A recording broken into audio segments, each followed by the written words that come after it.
10 top skills ini harusnya dimiliki oleh setiap orang.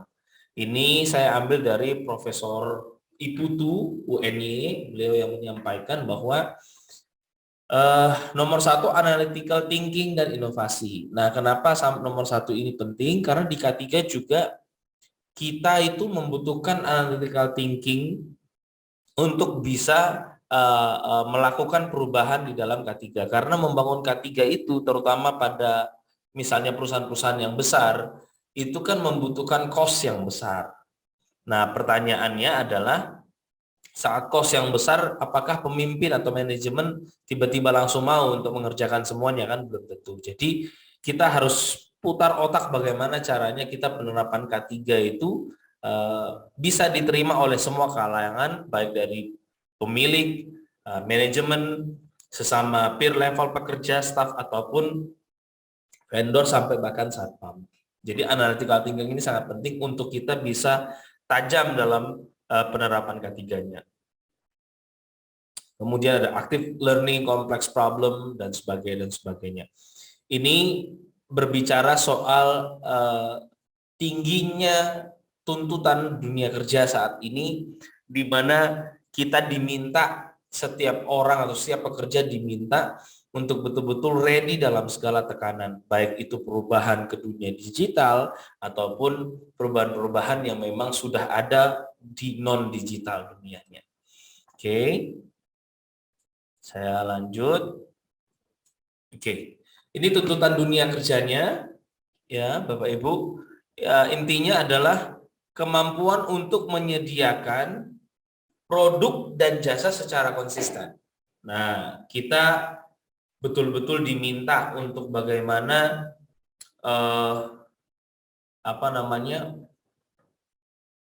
menghasilkan suatu layanan atau produk yang benar-benar konsisten hasilnya sesuai dengan standar yang ada. Atau kita bisa bilang bahwa kemampuan untuk menunjukkan kesesuaian terhadap persyaratan yang ditentukan. Jadi perusahaan A minta ini, ya kita harus siapkan dengan standar yang sudah diminta. Tentunya kalau kita berbicara standar, kita seringkali mengacu, kalau internasional kita mengacu pada ISO.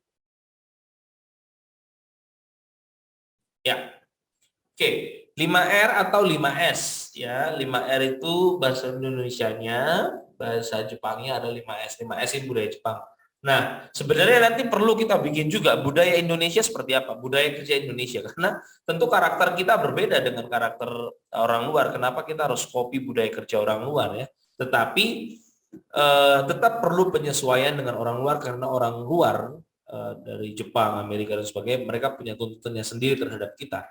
Jadi kita bisa mengedepankan budaya kita, namun tidak menghilangkan budaya kita, namun tidak mengesampingkan juga permintaan daripada orang luar negeri kalau kita sudah skala ekspor.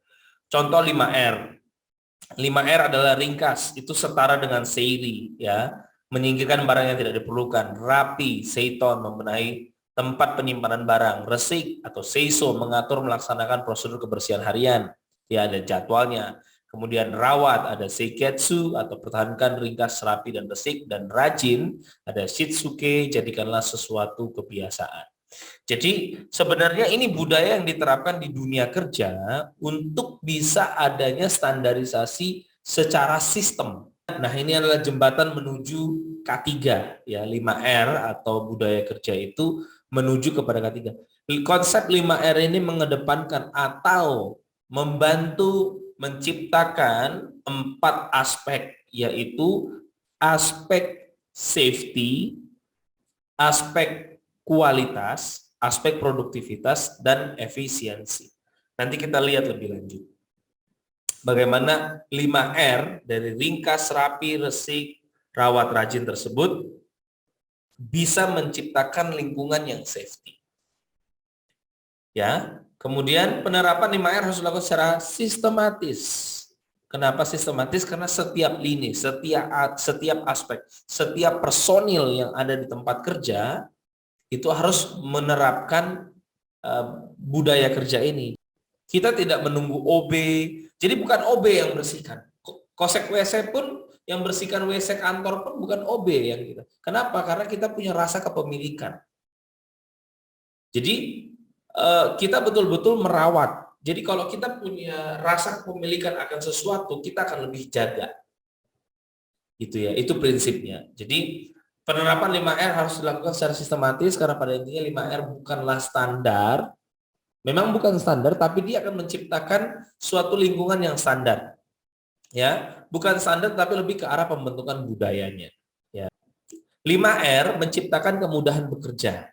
Kenapa? Karena tempat kerja pasti selalu rapi, selalu ringkas, ya simple tempatnya, tidak banyak hambatan-hambatan bekerja, tidak banyak barang-barang yang berserakan, kemudian akhirnya melambatkan langkahnya kita untuk mencapai suatu tempat. Ya, kalau di kami di Yogyakarta bahkan di manufaktur itu ada namanya JOPU. Kemudian 5R itu berfungsi untuk memperbaiki kualitas, ya budaya kerja yang baik. Contoh standarisasi pangan untuk ternak ada, gitu ya. Kemudian jam kerjanya orangnya sudah dilatih. Bagaimana cara kasih makan ternak sudah dilatih, sudah ada standarnya. Semua ada standarisasi dengan standar yang benar, maka akan memperbaiki kualitas daripada si ternak ataupun sistem kerja yang ada di sana. Kalau memperbaiki kualitas meningkat, maka produktivitas meningkat. Kalau produktivitas meningkat, biaya menurun. Ya, kita sama-sama tahu kalau biaya menurun, maka harga makin kompetitif. Artinya apa? Seperti tuntutan industri tadi, kita bisa memberikan harga yang lebih kompetitif. Artinya harga tidak terlalu mahal, tidak juga terlalu murah. Ya, artinya kalau harga marginnya kita, keuntungan perusahaan meningkat karena harganya kita masukkan dan penjualannya baik, tentu perusahaan akan berkembang dan akan menciptakan lapangan kerja. Nah, ini yang harus dimiliki oleh setiap Bapak Ibu guru, prinsip ini yang nanti diturunkan kepada siswa. Apa sih kesimpulan daripada diagram yang saya sampaikan ini? Kesimpulannya cuma satu, disiplin. Saya lanjut, ini 5R, cepat saja. Intinya pisahkan dan singkirkan barang yang tidak perlu ditaruh di tempat kerja. Misalnya di situ tempat ternak sapi, ya jangan tempat makannya diberikan pojok resik sendiri, gitu ya. Jangan kemudian embernya untuk kasih makan ternak ditaruh sembarangan di depan kandang. Nah, itu akan mengakibatkan satu, pada saat mau kasih makan lagi ternak, kita malah cari embernya lagi. Mana tadi tempatnya nih? Nggak efektif. Alias apa? Kalau yang di atas kita sudah kerugian saat mulai operasi startup, lambat.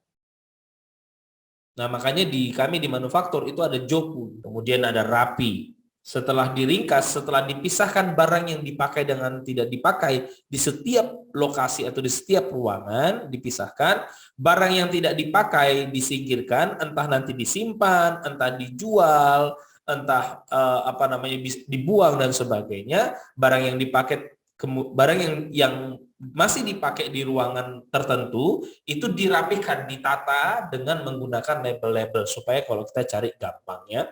Jadi kayak tempat pup ini resik, intinya tempat kerja harus dibersihkan, ya. Setiap kandang-kandangnya tetap harus dibersihkan. Jangan kandang-kandangnya, jangan sampai kandang-kandangnya itu tidak bersih. Nanti ternak nanti malah jadi tidak sehat. Itu kan mempengaruhi, ya.